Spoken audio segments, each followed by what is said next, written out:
현대 미국인의 양심이라고 불리는 노먼 커진슨이라고 하는 기자가 있었습니다. 꽤 역동적인 활동을 하던 기자인데 불치병에 걸려서 생존율이 약 2%밖에 되지 않는 그런 불치병에 걸리고 난 이후에 그럼 이제 죽음을 기다리는 것밖에는 사실 다른 길이 없으니까 생존 확률이 0.2%밖에 되지 않는 그 병에서 인생을 이제 마감해야 될 그런 준비를 하는데 주치의가 그에게 한 가지 제안을 하더래요. 그냥 기존의 방식들로는 도저히 방법들이 없으니 될지 모르겠지만 어쨌든 한번 시도해보자. 그래서 치료하기 시작한 치료법이 웃음 치료법이라고 그래요. 웃음이 병을 고칠 수 있을 것이다. 우리가 비슷한 얘기들은 사실 종종 듣지 않습니까? 그게 정말 시한부 선고를 받아서 불치병으로 이제 곧 죽음을 눈앞에 둔 이에게 얼마나 효력이 있겠느냐라고 하는 물음이 더 많이 던져지는 상황인데 어쨌든 지푸라기라도 잡아야 되는 심정이니까 그렇게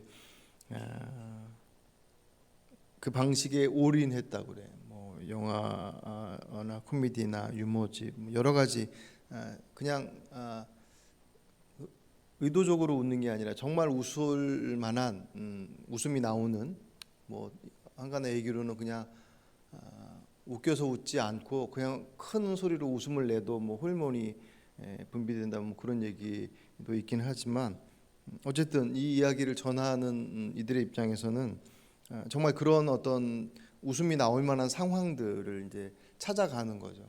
그렇게 해서 정말 거기에 올인한 결과 수면제 없이도 진통제나 수면제 없이도 잠을 잘 수가 있고 나중에는 병이 완치가 됐다는 거예요. 그래서 이분이 웃음의 치료력이라고 하는 책을 자기의 경험을 바탕으로 해서 책을 냈다고 합니다.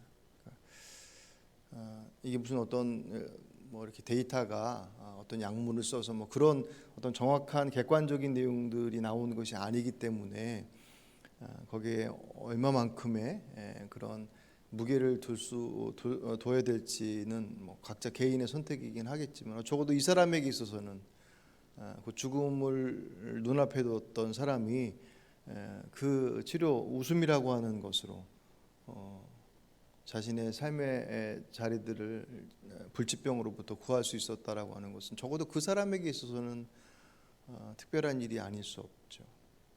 근데 우리의 삶의 자리 속에서 웃음이라는 게 그렇게 늘 좋은 웃음만 있지는 않죠. 이렇게 비웃음도 있고 또 사람들이 어떤 뭐라 그럴까요? 이렇게 모습들을 이렇게 보면서 냉소도 있고 조소 여러 가지 좀 불편한 웃음들도 사실은 있습니다. 성경에 웃음에 관련되어진 장면들이 그렇게 많지 않아요. 찾아보시면 웃음이라고 하는 단어는 웃다, 웃고, 웃으니 그런 웃음과 관련되어진 단어로서 이렇게 검색을 돌려보면 그렇게 많이 나오지 않아요. 30개, 40개 그 정도 나오는 것 같더라고요. 그런데 그 내용의 대부분도 그 의미들이 비웃음이라고 하는 의미와 연결되는 경우들이 대단히 많아요. 주로 이제 구약의 후반부에 그들이 가지고 있는 신앙이 하나님의 인도하심과 그런 부분에 대해서 신뢰하지 못하고 그렇게 비웃음으로 반응하는 물론 그 반대도 있긴 하지만 어쨌든 단어상의 선택적인 내용들을 보면 비웃음이라고 하는 내용으로 사실 많이 차지하고 있는데 오늘 우리가 살펴보게 될 아브라함과 사라의 이야기 속에는 퍼센티지로 봤을 때는 이 짧은 이야기 안에 이 웃음이라고 하는 단어와 상황이 이렇게 많이 나온 경우가 별로 없을 정도로 그런데 거기에다가 사용되어진 그 웃음이라고 하는 단어가 비웃음이라는 그런 의미가 아니에요.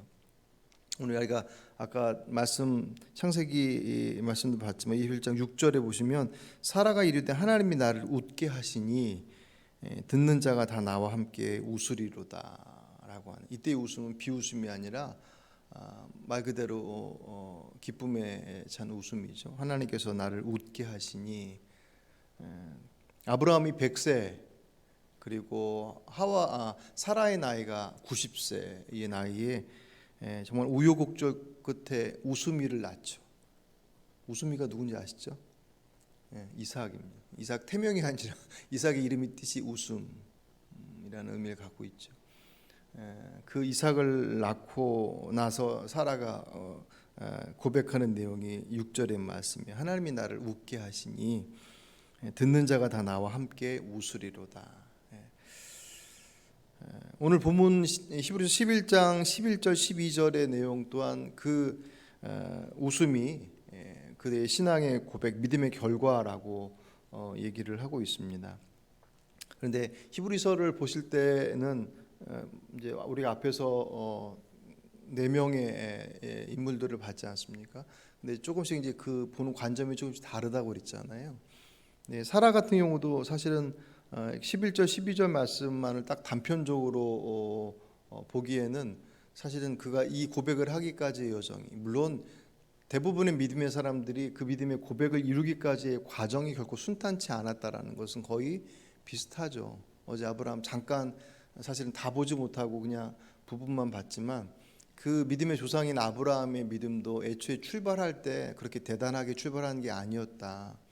완성되어져서 막 꿈에 기대에 확 차서 하나님께서 인도하실 길이 얼마나 대단할까, 뭐 그런 어떤 충만한 마음 속에서 갈대아 우르 자신의 살던 집을 떠난 것이 아니었던, 그 모습을 통하여서 시작하여서 믿음의 조상의 반열에 오르는 그 과정까지 있었던 것처럼 사라도 마찬가지예요. 사라도 이삭을 낳고서 하나님의 은혜를 하나님께서 나를 웃게 하셨습니다 라고 하는 것으로 고백하기까지는 그 과정이 참 어려웠습니다.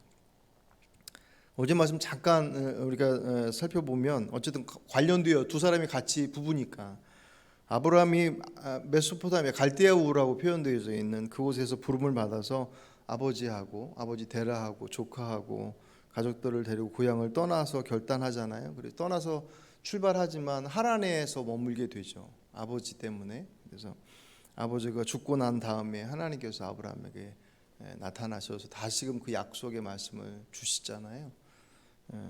약속이 땅으로 갈 것에 대해서 말씀을 듣고 나갔던 때가 75세라고 얘기를 해요. 그렇게 길을 다시 떠나서 가나안 땅에 정착하고 나서 얼마 있지 않아 기근 때문에 이집트로 다시금 내려오다가 봉변당했다고 어제 잠깐 설명해 드렸습니다. 오늘 주인공인 사라에게 있어서는 그 인생의 가장 충격적 사건 중에 하나였을 거예요. 사라의 그 뛰어난 외모로 인하여서 아브라함이 미리 짐작하기를, 분명히 부부관계라고 얘기하면 당신 때문에 내가 죽을 것 같다, 풀어서 얘기하면 그러니 온누이라고 하자, 그렇게 얘기하고 말을 맞췄는데 아니나 다를까 바로가 사람을 보내서 사라를 데리고 가고 대신 많은 재물을 아브라함에게 주어요. 왕궁으로 가는 것은 왕궁 한번 쭉 둘러보고 관광 코스 보고 돌아오는 게 아니라 바로의 아내가 되는 거예요. 후궁처럼 되는 거죠. 그런 성적인 의미가 그 안에 들어가 있습니다. 그러니까 아브라함이 거기에 자신의 아내를 의도한 것은 아니지만 돈 받고 판 격이 돼버리는 거예요.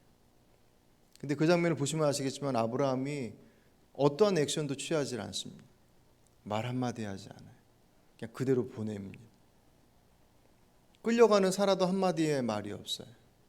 그러니까 사라의 입장, 아내의 입장에서 볼 때 아브라함을 어떻게 사실 그 상황 속에서 어떻게 이해했겠습니까?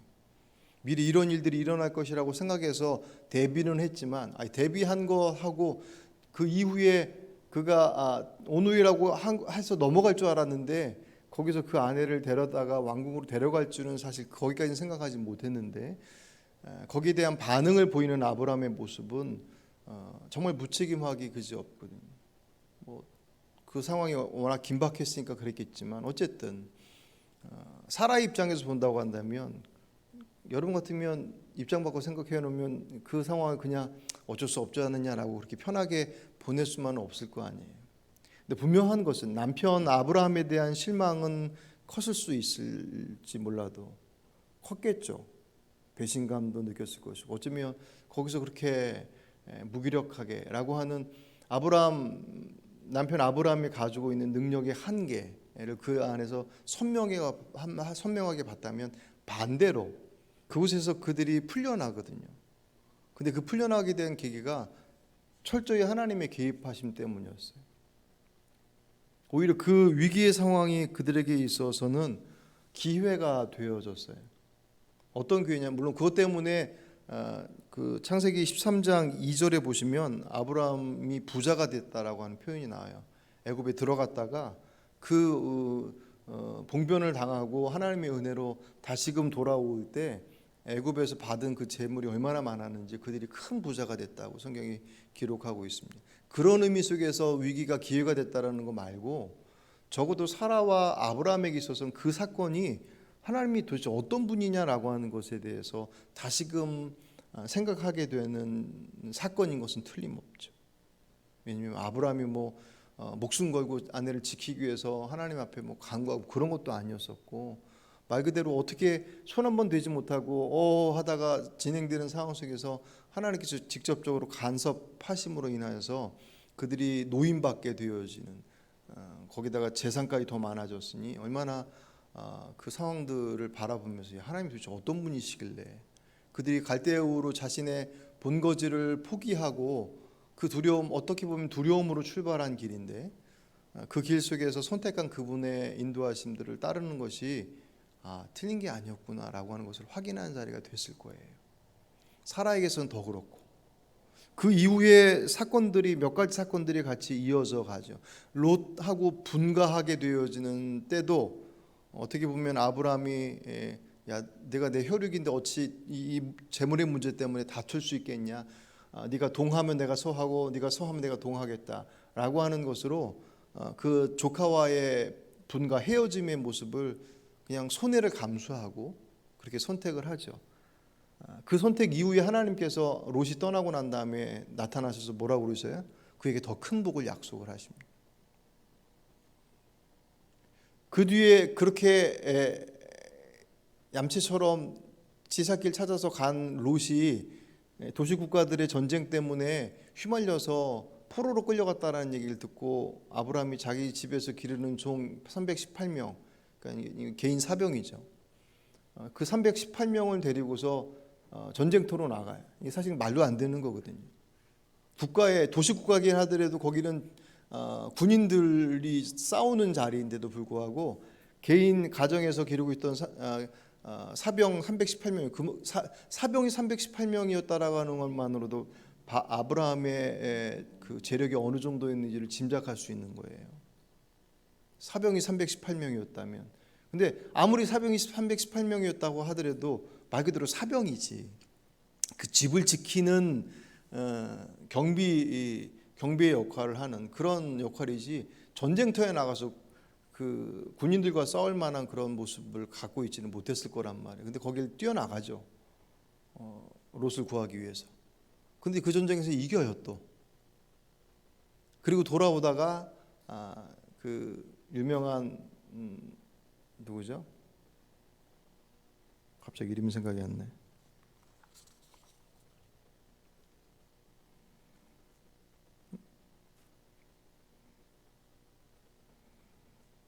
우리에게 11조를 얘기해 주신 분 있잖아요. 멜기세덱. 갑자기 생각이 안 나요. 멜기세덱을 만나서 거기서 처음 11조를 드리는 장면이 나와요. 그러니까 거기서 더 큰 하나님의 복이 멜기세덱을 통하여서 기도되었습니다. 그러니까 그런 과정들 하나하나가 아브라함에게 있어서 혹은 사라에게 있어서 하나님이 어떤 분이신지에 대한 그에게 약속되어졌던 너를 통해서 내가 복의 근원이 될 것이다. 너를 통해서 큰 민족을 이룰 것이다 라고 하는 그 약속의 말씀이 진짜 우리에게 이루어지겠구나 라고 하는 것에 대한 그런 확신이 점점 더 선명해지고 있는 그런 과정들이었단 말이에요. 그런데 그들이 이해하지 못하는 것이 하나가 있었는데 뭐냐면 하나님께서 그들을 통해서 복의 근원에 민족을 이루겠다고 말씀하셨는데 정작 그들에게는 자녀가 없다는 거예요. 창세기 12장 2절 내가 너로 큰 민족을 이루고 내게 복을 주어서 내 이름을 창대하게 하리니 너는 복이 될지니라. 복의 근원이 될 것이다. 13장 6절 내가 네 자손이 땅에 티끌 같게 하리니 사람이 땅에 티끌을 능히 셀 수 있을진데 네 자손도 세리라. 그 정도로 네 자손이 많을 것이다 라고 그에게 복을 약속하셨는데 정작 지금 그들의 현실은 자녀가 없어요. 이게 참 아이러니인 거죠. 되어가는 상황을 봤을 때는 하나님의 능력이 대단한 사건을 경험할 때마다 그분은 정말 대단한 분이다라고 하는 것에 대해서 고백하게 되고 그 고백은 자신들에게 약속하신 것들을 기대하게 되는데 정작 그 중에서 가장 중요한 자녀의 문제에 있어서는 지금 애가 하나도 없는 상황인 거예요. 하늘의 별은 둘째치고 당장 뭐라도 있어야 되는데 그게 전혀 있지 않은 상황 속에서 특별히 이제 사라의 입장에서는 또 입장이 다르죠. 출산의 문제는 단지 그냥 대를 잇는다라고 하는 것들을 넘어서서 사라 개인에게 있어서 아이를 낳지 못한다라고 하는 것은 또 다른 문제이기 때문에 그런 상황 가운데 창세기 15장에 보시면 하나님께서 환상 중에 나타나십니다. 그러면서 그에게 그 약속의 말씀을 그에게 원하는 것에 대해서 물었을 때 아브라함이 뭐라고 그러냐면 자기가 자식이 없다라고 하는 것을 얘기하면서 자기 종 중에서 제일 뛰어난 엘리에셀을 후사로 삼겠습니다라고 하나님께 말씀을 드려요. 그러니까 그때 당시에 그렇게 후사가 없을 때는 노예나 종 가운데 아주 출중한 사람을 선택을 해서 자신의 후대로 삼습니다. 그러니까 집안을 이어갈 수 있도록. 그게 일반적인 관례였어요. 그러니까 아브라함은 하나님께서 약속하심의 풍성함들 그리고 점점 경험해 나가는데 현장 속에서 아이가 없는 것을 고민했던 거죠. 그래서 이렇게 하는 것도 방법이겠지라고 생각했을 때 하나님께서 그에게 뭐라고 그러셨냐면 창세기 15장 4절에 여호와의 말씀이 그에게 임하여 이르시되 그 사람이 네 상속자가 아니라 네 몸에서 날 자가 네 상속자가 되리라. 아멘. 그 말씀을 구체적으로 주셔요. 그리고 아브라함이 그 말씀을 믿어요. 15장 6절 아브라함이 여호와를 믿으니 여호와께서 이를 그의 의로 여기시고. 아멘. 자, 여기까지 참 좋아요. 근데 문제는 이 이후에 하나님께서 입을 탁 닫으시고 말씀을 안 하셔요. 침묵하셔요. 이후로 몇 년 동안 말씀을 안 하시냐면 10년을 말씀하지 않으십니다. 그래서 15장에서 16장으로 넘어가는 장이 한 장이 넘어가지만 10년의 시간이 그 공간 안에 자리하고 있습니다. 그 10년이면 그냥 최대한 짧게 보더라도 아브라함이 하란에서 나올 때가 75세였었는데 85세가 된 거예요. 사라의 나이는 75세가 되고 하나님께서 분명히 너를 통해서 후사가 날 것이다라는 말씀을 주셨는데 기다렸겠죠. 아브라함도 기다리고 사라도 기다리고. 근데 분명히 기다리는 건 좋은데 계속 시간은 지나서 나이는 먹고 아브라함이 85세, 사라가 75세가 됐다고 한다면 물리적으로 봤을 때 아이를 낳을 수 있는 분명한 한계점에 도달하는 것은 틀림없으니까 그런 상황 속에서 침묵하고 있던 사라가 등장해요. 그것이 이제 16장의 2절에 사레가 그때 당시 이름 사레죠. 아직 이름 바뀌기 좋으니까 사레가 아브라함에게 이르되 여호와께서 내 출산을 허락하지 아니하셨으니 원하건대 내 여종에게 들어가라. 내가 혹 그로 말미암아 자녀를 얻을까 하노라 하며 아브라함의 사라의 말을 들으니라. 아멘. 그러니까 이 장면을 보면 사라도 기다리고 있었던 거예요. 기다렸겠죠, 당연히. 앞에까지 내용들은 하나님께서 아브라함을 통해서 약속한 내용들이 계속 소개되고 있잖아요. 그죠? 그렇다고 본다면 사라 입장에서는 남편으로부터 다 전달해서 받는 거예요. 그래서 어떻게 보면 사라의 입장에서 창세기 12장부터 다시 보는 것도 또 다른 의미 속에서 이렇게 의미가 있어요. 그러니까 아브라함은 직접적으로 주께로 말씀 받았지만 사라도 그렇고 다른 가족들도 다 아브라함을 통해서 그 말씀을 전달해 받는 거란 말이에요.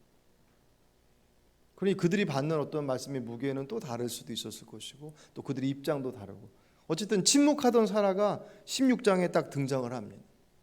기대했는데 하나님께서 아이를 허락하지 않으셨잖아요. 그 장면을 뭐라고 표현했다고? 여호와께서 내 출산을 허락하지 않으셨다. 하나님께서 자기의 출산을 막으셨다고 해요.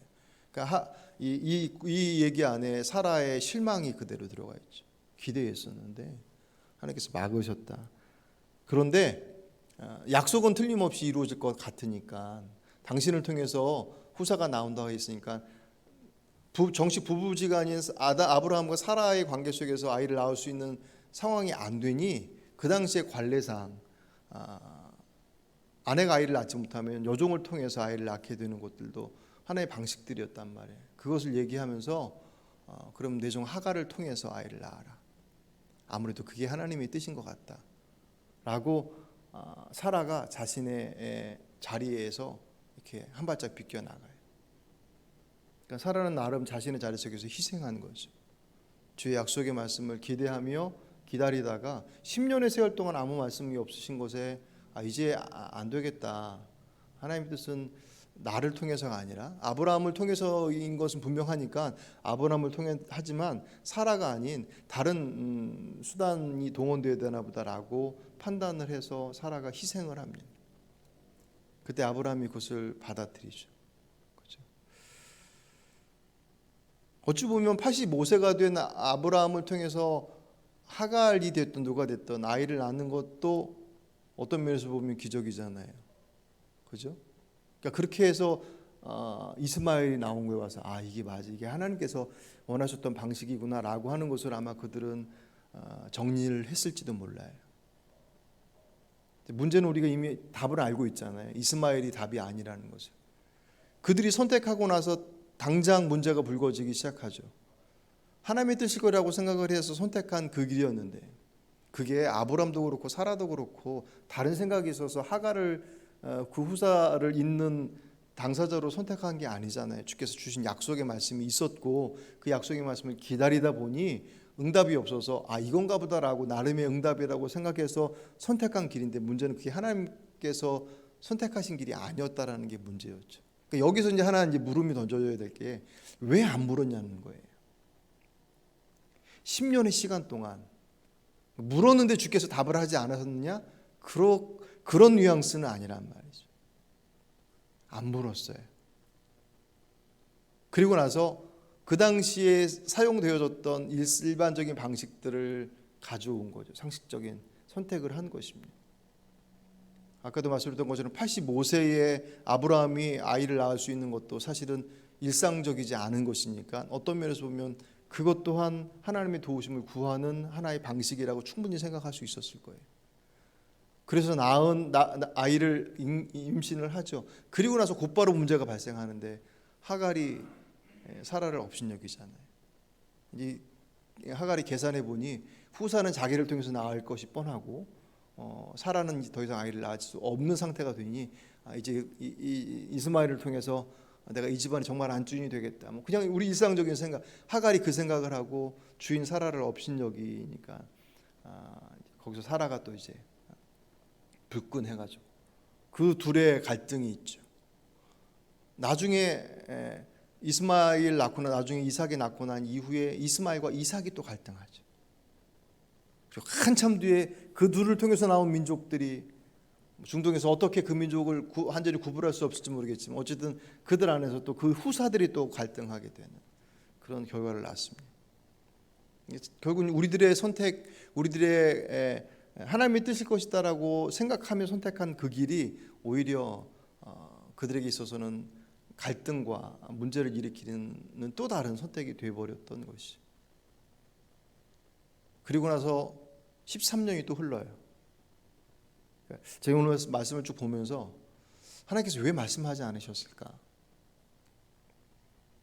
근데 그 말씀하시지 않음이 어떤 면에서 보면 그들에게 주신 또 하나의 메시지예요. 주께서 말씀하지 않으셨다고 하는 것을 봤을 때 아까도 드렸던 것처럼 왜 그들은 그럼 주님 앞에 구하지 않았을까? 상황이 구했는데 응답하지 않은 상황은 아니란 말이에요. 어쨌든 주님의 침묵에 그들도 침묵하고 나름의 방식들을 찾아가다가 결국 13년의 시간이 지나고 나서 13년 만에 아브라함의 나이 92세가 됐을 때 하나님께서 나타나셔요. 그제서야. 나는 전능한 하나님이다. 내 앞에서 행함에 완전하여라 라고 하시는 말씀으로 아브라함의 선택이 불완전했음을 분명하게 말씀을 하십니다. 그러면서 거기서 주신 약속의 말씀을 더 구체화시켜요. 아까 너를 통해서 큰 민족을 이룰 것이다라고 하는 그 말씀이 엘리에셀을 통해서요라고 했더니 아니다, 너를 통해서다라고 했었던 그 말씀이 더 구체화되면서 첫 번째로 그들이 이름을 바꿔주시죠. 아브라함에서 아브라함으로, 사레에서 사라로, 민족의 아버지, 민족의 어머니로 바꿔내십니다. 할례를 시행하게 함으로써 그들이 그 민족, 하나님의 백성으로서의 민족을 이룰 것이다라고 하는 것을 구체화시켜요. 이 장면을 보면 조금 더 가면서 하나님의 뜻 앞에 그들의 모습이 구체화되어지는데, 나중에 이름을 바꾸는 자리 속에서 아브라함의 이름을 먼저 바꾸고 할례를 얘기하시고 사라를 얘기하시면서 사라의 이름을 바꾸는 것을 얘기하면서 사라를 통해서 아들을 주시겠다라는 말씀을 주셔요. 뜬금없이. 어떻게 보면 주님께서 약속하신 그 약속의 말씀을 받고 10년을 기다리다가 없어서 이스마엘을 낳아서 이스마엘이 13살이 되기까지 컸어요. 그러니까 23년이 지났는데 그제서야 하나님께서 야, 사라를 통해서 아들을 줄 거야 라는 말씀을 그제서야 주시는 거예요. 아브라함의 나이 99세, 사라의 나이 89세. 물리적으로 사실은 이제 완전히 불가능한데, 어찌 보면 그들이 선택할 수 있는 인간적 방식들의 모든 것들이 불가능한 때까지 기다렸을 거라는 생각도 들어요. 마치 40세의 모세가 왕자의 신분으로 이스라엘을 출애굽시키려고 불끈 일어났다가 주저앉고 40년 80세에 더 이상 아무것도 할 수 없는 그냥 목동에 불과한 그 노인이 이스라엘의 출애굽을 이끌어가는 지도자로 세움받았던 이유, 여러 가지가 있겠지만 하나님께서 모세의 몸에 힘을 다 빼버리신 것과 마찬가지로 어떤 면에서 본다면 하나님 앞에 묻지 않고 그분의 뜻을 따르려고 기다리고 있는 그들의 모습 속에서 그들의 모든 수단과 방법들이 다 포기되어지는 때가 바로 99세 그리고 89세의 그때, 그제서야 말씀하시죠. 그때 아브라함이 뭐라고 그래요? 창세기 17장 17절, 아브라함이 엎드려 웃으며 마음속으로 이르되 100세 된 사람이 어찌 자식을 낳을까? 사라는 90세니 어찌 출산하리요? 하고 아브라함이 이에 하나님께 아뢰되 이스마엘이나 하나님 앞에 살기를 원하나이다. 그렇게 얘기해요. 하나님, 이스라엘이 지금 이스마엘이 13살이에요. 그때 아무 말씀 없으셔서 얘인 줄 알았는데 어떻게 제가 지금 저도 그렇고 사라도 그렇고 이제서 아이를 낳겠습니까? 그 아브라함의 생각 속에서는 자신들의 능력으로서 아이를 낳을 수 있을 것이다라고 하는 것으로 철저히 갇혀져 있어요. 그것은 뭐 어떻게 보면 자연스러운 모습이긴 하지만 그들의 생각은 철저히 자기의 방식 안에 갇혀 있다라는 것이 그 얘기 안에 그대로 다 들어가 있죠. 그죠? 그가 웃으면서, 그때 웃음은 하나님을 비웃거나 그런 웃음이 아니라 어떻게 보면 그냥 어이없다고 표현하면 또 너무 이제 무례한 것이고, 제가 99세인데 어떻게 낳을 수 있겠습니까? 라고 그렇게 웃는 그 물음 앞에 주님께서 뭐라고 그러세요? 그 답을 다시금 확인을 시켜주십니다. 아들의 이름은 이삭이라고 지어야 된다라고 아예 못을 딱 박으셔요. 이삭의 이름이 뜻이 뭐라고요? 웃음이에요. 그러니까 그들의 웃음과 주님께서 주신 웃음은, 그들의 그 빈약한 웃음, 주님의 말씀을 기다리고 꿈꾸고 그 안에 기대했지만 여전히 자신들의 생각 속에서 불완전해 있는 그 연약함의 그 웃음의 자리 속에 하나님께서 완전한 웃음을 더해 주시는, 그리고 나서 그 다음에 조금 시간이 지나서 또 하나님께서 나타나서 이번엔 사라를 불러요. 약속을 똑같이 말씀하실 때, 야, 사라 어디 갔냐? 내년 이맘때쯤 되면 사라가 아이를 낳을 것이다, 아들을 낳을 것이다. 이미 이전에 아들을 낳고 이삭이라고 이름 지라고 말씀하셨으니까 그 얘기를 하는 통에 장막 곁에 있었던 사라가 그 얘기를 듣다가 그때 또 웃죠. 창세기 18장 12절, 사라가 속으로 웃고 이르되 내가 노쇠하였고 내 주인도 늙었으니 내게 무슨 즐거움이 있으리요. 아멘. 아브라함과 똑같은 반응을 사실 보인 것입니다. 그 의미가 말씀드렸던 것처럼 무슨 하나님을 조롱하거나 비난하는 그런 의미는 아니었을 거예요. 어떻게 보면 허탈한 부분도 없지 않아 있었을 거예요. 여태까지 그때 기다렸다가 안 된다고 해서 이스마엘 낳아서 지금 이렇게까지 있는데 사라는 편하진 않았을 거란 말이에요. 하갈과의 그 불편한 관계들이 꽤 오랫동안 지속되어졌는데 어쨌든 그렇게 웃었을 때 하나님께서 18장 13절에 뭐라고 그러시냐면 여호와께서 아브라함에게 이르시되 사라가 왜 웃으며 이르기를 내가 늙었거늘 어떻게 아들을 낳으려 하느냐 여호와께 능하지 못할 일이 있겠느냐 기한이 이를 때 내가 내게로 돌아오리니 사라에게 아들이 있으리라. 사라가 장막 뒤에서 웃으면서 어떻게 이제 나요 그렇게 하고 속으로 생각하고 있을 때 하나님께서 왜 웃냐 능치 못할 일이 있겠느냐라고 말씀하신 그 말씀을 하니까 사라가 15절 사라가 두려워서 부인하여 이르되 내가 웃지 아니하였나이다. 자기가 웃어놓고 하나님께서 왜 웃냐라고 말씀하시니까 두려워서 안 웃었어요 라고 얘기합니다. 근데 그 15절 끝에 하나님께서 또 뭐라고 그러시냐면 이르시되 아니라 내가 웃었느니라 라고 그걸 끝까지 붙잡으셔요. 그러니까 이 장면은 하나님께서 그에게 약속하신 이삭을 주실 것에 대한 그 믿음을 놓지 말라는 것이죠. 어떻게 보면 논쟁하는 것처럼 너 웃었잖아 그랬더니 안 웃었어요. 웃었잖아 그렇게 얘기하시는 그 장면은 단지 웃었냐 안 웃었냐라고 하는 것에 대한 확인이 아니라 하나님의 약속의 말씀을 끝까지 붙잡으라. 여기까지 보면 그렇다면 사라도 그렇고 아브람도 그렇고 75세의 약속을 받아서 99세 100세 일이니까 25년 동안 24년 동안 아브라함과 사라는 그 말씀의 모습을 정말 온전하게 붙잡고 있지 못했던 사람인 거예요. 안 믿었다는 게 아니라 믿고 있었지만 그 믿음의 모습이 자신의 방식들로 이렇게 해결하려고 하는 수단들이 이루어지다가 엘리에셀을 선택하거나 이스마엘을 선택하는 방식들로 그게 하나님의 말씀을 안 믿었다라는 것이 아니라 믿었지만 온전한 믿음이 없이 그 길들을 무작정 기다리고 있었다. 중간에도 말씀드렸던 것처럼 왜 그들이 기도하지 않았을까라는 생각을 하지 않을 수가 없습니다. 결국 믿음의 자리들은 우리가 그분을 설득하는 자리가 아니라 그분이 우리를 설득하시는 자리입니다. 25년의 시간은 아브라함의 입장에서 왜 이렇게 말씀하지 않으셨어요? 라고 생각할 수 있을지 모르겠지만 뒤집어서 얘기하면 하나님이 기다리심의 시간이에요. 만약에 그들이 물리적으로 아이를 낳을 수 없는 상황이 오기 전 말고 정말 그들의 방식들을 완전히 포기하고 주의 인도하심들만을 구했다고 한다면 99세가 아니 그 이전에 아마 그들이 아이를 낳을 수도 있었을 거예요. 문제는 왜 98세가 되어지면 뭐 아이를 낳을 수 있었을까요? 그렇지는 않았을 거 아니에요. 그 99세라고 하는 그 마지막 끝까지 온 것은 아브라함도 사라도 자신의 모든 방식 할 수 있는 모든 방식들로부터 완전히 다 쏟아놓는 자리, 그 자리가 바로 그 99세 때 하나님께서 나타나신 이유일 것입니다.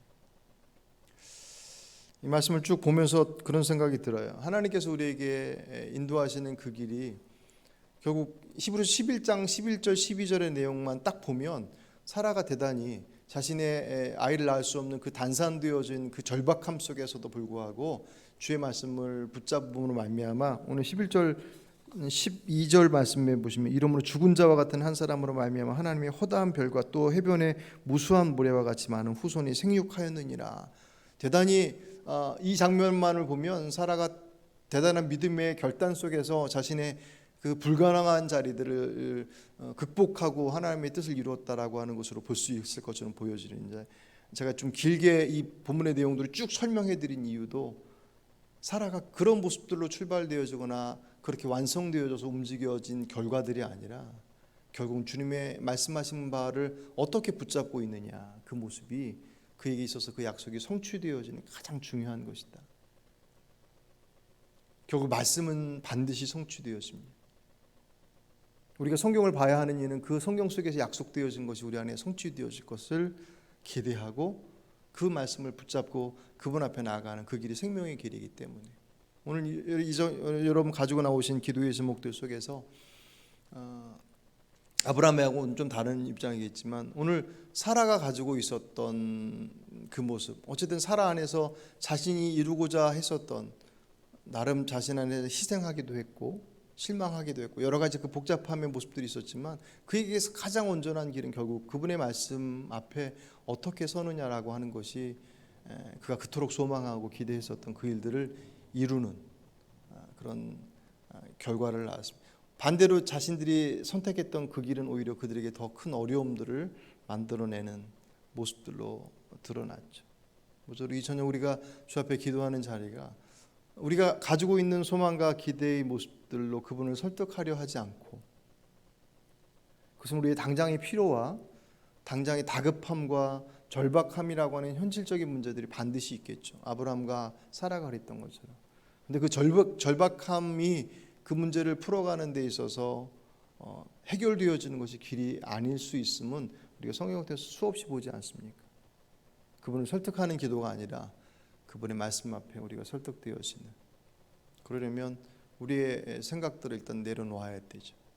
우리의 방식들과 형식들을 그렇게 기도할 때 주님께서 반드시 이루시는 그 주의 은혜와 돌보심들이 오늘 저 여러분의 삶 속에서 이루어지는, 또 이 하늘빛 교회 안에서도 그렇게 이루어지는 복된 저 여러분의, 또 우리 교회의 모든 성도들이 주시길 주의 이름으로 축복합니다.